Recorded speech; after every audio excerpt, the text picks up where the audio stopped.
upea kausi. Tuliko sitten semmoinen sarjakuvamainen punainen matto, joka kieri hiljalleen siihen sun jalkojen eteen ja sitten suoraan NHL-joukkueeseen ja pelaavaksi ykkösmaalivahdiksi?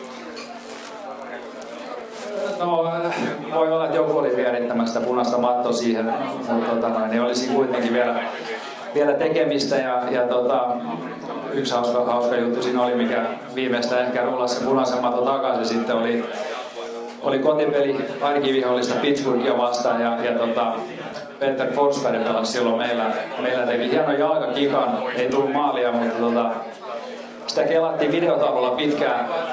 Itsekin pelasin pelin, niin kattelin sitä siellä videotaululta eikä huomannut, että peli jatkuisi. Niin Pittsburghin Max Talbot, nuori poika silloin, niin voitti aloituksen ja meni punaiselle ja heitti kiekko vaan päälle. Tuli maali kohti ja mä katsoin edelleen sitä valotaulua siellä ja ihan oli Forsbergin jalkakikka ja kiekko sattui mennä maaliin. Ketä ei oikein hallissa tiedä mitä tapahtuu.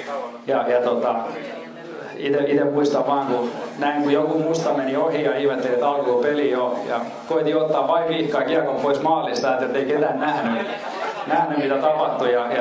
Niin maalihan se oli. Johdettiin 5-1, se taisi olla 5-2 tai 5-3 se maali. Loppujen lopuksi tasoitti peliin. Voitettiin onneksi jatkoajalla, niin pääsi jatkossakin pelaamaan. Mutta sanotaan, että siinä vähän jännitti, koska sai seuraamaan pelin pelaamaan.